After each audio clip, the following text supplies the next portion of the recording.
Yo, what's good, man? Dry head, Lou. Another reaction. Got true horror story told in the rain.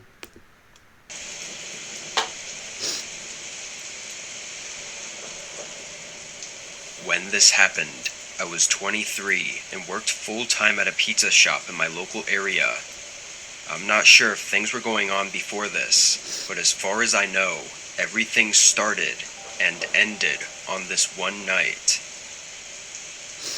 Me and my best friend, Tim, worked the night shifts at this pizza place. It was a real small shop, having just 3 or 4 tables inside, because we specialized in delivery and takeout. Both me and Tim got our jobs there while we were in college, but just never left. Being in a quiet, rural town too, the job wasn't too much work.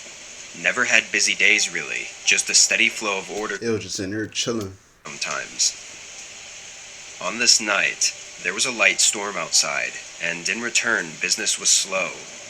There were a few orders here and there, but overall, we didn't have much to do. By 10 p.m., Tim suggested we started cleaning up the place, and maybe even clocking out 15 minutes early. I went with it, grabbing some rags to wipe the tables with, when the phone at the front desk rang. Long. I picked up after a few rings. How can we help you today? Hello? I waited another 5 seconds before putting the phone down and shaking my head. Just some prank call, I thought. I went back to scrubbing the tables, but at the front of the store, I saw a glare coming from the window. There was a car parked a few spots back. I couldn't see too well through the window in the rain, but there was definitely a light on in the car, like Yeah, he's suspicious. He about to try and rob you when y'all come out or something like that. a cell phone or something. That's what it seemed like. The pizza shop was on an individual lot, and there were no other cars, so that was the only reason I noticed them. A moment later, the phone rang again. Tim was closer, so he picked up this time. I could hear someone's muffled voice coming from the phone, and after a short talk, Tim hung up. At the same time, the light in the car turned off, and they drove away. I told Tim what I saw and how it was a little weird, but he Yeah. shrugged and said it was just some old man who was ordering a pizza for delivery. I looked back at the now empty parking lot. It wouldn't make much sense for someone to order a pizza for delivery from right outside the shop, so I figured Tim was right and it was nothing. He started making the pizza while I continued cleaning. 10 minutes later, Tim boxed it up and handed it off to me to deliver. Nah, yeah, that's what he trying to. Yeah, he trying to set y'all up. Call, ordered a pizza. Say you saw him out there waiting. Hung the phone up. He leave. Soon as the phone hang up, like, come on now. I ran through the rain to my car, then pulled up the address on my phone. 11 minutes away. Not too bad. I pulled out and started making my way there. The roads were dead. Nobody out at all. Boy, trying to set you up. He's sending you to. Oh, God, bro. Google Maps took me down to a neighborhood full of large homes, then had me turn down a long driveway that led to a cul-de-sac, where there Nah. were 3 more driveways, each leading to a different house. I went down the one Maps told me to and pulled up next to the home. It was one of those large expensive houses, but pretty old looking and not very modern at all. I parked the car and double-checked the address with the house number, then picked up the pizza and ran up to the front door. Nah. Hello, pizza delivery. I took a step back and looked at the front of the house. All of the lights were off. I dialed I was about to say I would have just left it there, but I forgot what the little pizza jars they gotta wait for him to give him the money and answer the door, right? Tim's cell and had him call the guy who ordered. My phone buzzed a moment later, and Tim told me that his call went straight to voicemail. I shook my head in frustration and ran back through the rain to my car and got in. I tossed the pizza on the passenger seat and started backing out. This wasn't out of the ordinary, getting fake orders or dead deliveries, but it still annoyed me every time. When I got back, Tim was cleaning and said there were no more orders, so we were good to finish up and head out.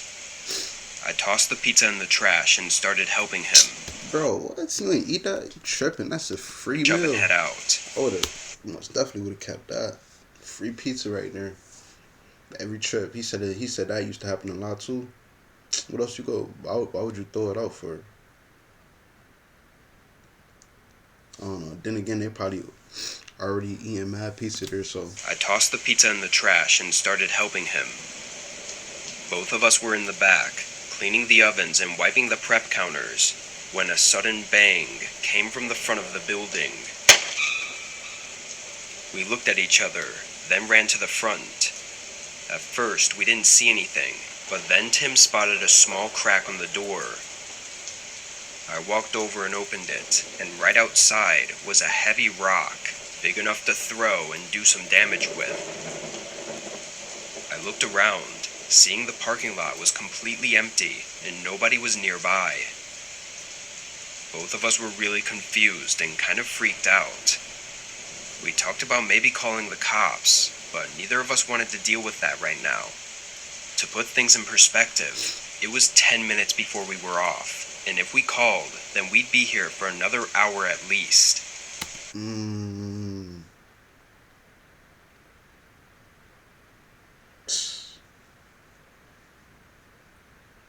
Right after that half hour, they already knew, like, yeah, somebody trying to set us up. The crack on the door wasn't too big, not really that noticeable, so we chose to wait and just tell our manager the next day instead. We quickly finished up with the cleaning and left through the back door where our cars were parked. You're probably sitting back there waiting for y'all. On the drive home, I rethought all the strange things that happened, and it made me uneasy. I pulled into my driveway and walked inside. It was late, so I knew I had to get in bed soon, but I wanted something to snack on first. I went to the kitchen to see what I had, but before I even opened the pantry, I heard a car splash through the puddles on the street outside my house. From the sound of it, I could tell it was parking.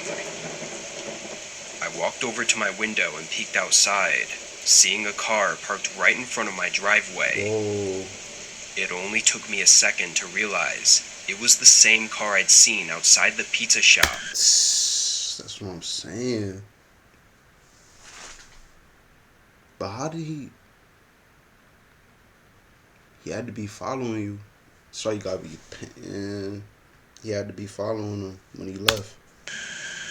A cold rush went through me, and I stayed in the window to see what they were doing. The car was still on, but I couldn't see through their window. After a minute of no movement, I took out my phone and called Tim, telling him that I think one of the customers followed me home and was parked right outside my house. "Are you serious? You need to call the cops. Something's not right," he said, urging me to hang up and call the police. For real, what you calling Tim for? Immediately. I don't know why I was so nervous to call the cops, but hearing Tim say it made me feel better about it. I moved away from the window and dialed 911.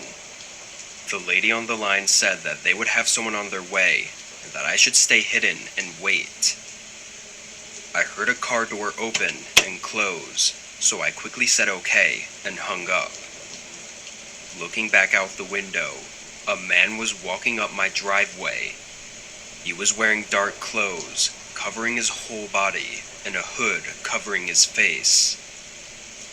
As he approached the house, I closed the curtains by the window and waited. His footsteps came to the front door. Then they continued across the front of the house until they reached the outside of the window and stopped. The sudden silence made the sound of the rain increasingly louder. I felt like I was standing there quietly for minutes before I stepped forward and moved the curtain an inch to the side, just enough to peek through. The man's cold eyes stared back at me. Whoa. I let go of the curtain, and the man banged on the window. I stood a few feet away, terrified to death, and just as quick as it started, it ended. There was no more banging, no footsteps, nothing. All that was left was the sound of the raindrops clicking against the window. Although I never heard the man leave, he was gone when the police showed up. No car or man in sight.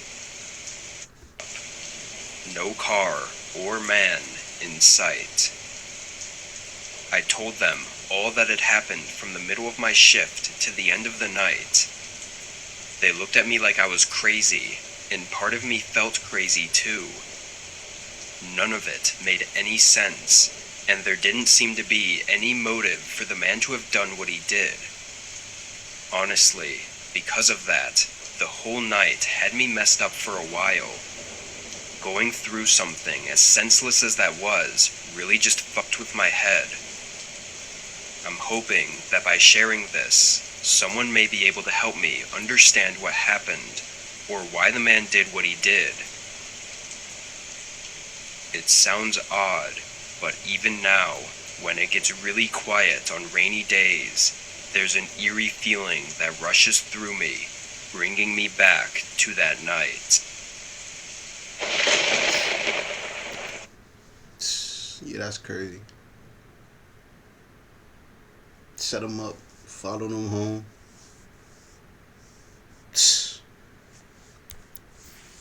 People be tripping.